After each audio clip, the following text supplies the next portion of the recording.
nizeye kumeze neza wegeze hano ku Rutonde TV muri Sport Update kandi niba utameze neza mu kanya cyangwa se ejo bundi umurabizamira neza ni Sport Update. Ikipe ya Rayonsport niyo tugiye kuvugaho cyane, imaze kuzana umukinnyi w'Igikurankota, umukinnyi ukomeye cyane wo muri Guinea. Uyu mukinnyi bamwita Arsene Kamara Agogo. Uyu mukinnyi Arsene Kamara Agogo ni umukinnyi w'imyaka 28, akaba akinira ikipe y'igihugu ya Guinea.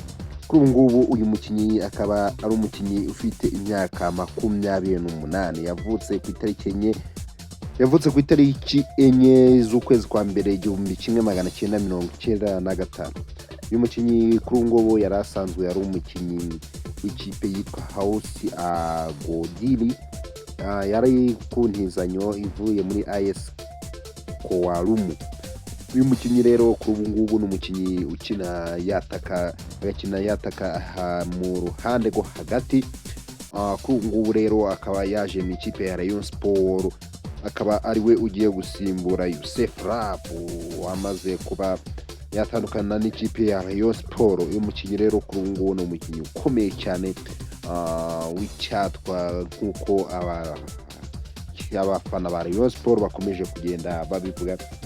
Uyu mukinnyi rero akaba ari we ugiye kuba abikora hamwe na Rayonsport. Rayonsport kandi ivuga ko mu mpera z'iki cyumweru izakira undi mukinnyi ukomeye cyane. Rayonsport ni ikipe ikomeje kugenda yiyubaka mu buryo bugiye butandukanye. Kuri ubu ngubu ikaba yifuza ko yakwiyubaka kugira ngo ibone uko yazatwara igikombe cya shampiyona ndetse n'igikombe cy'amahoro.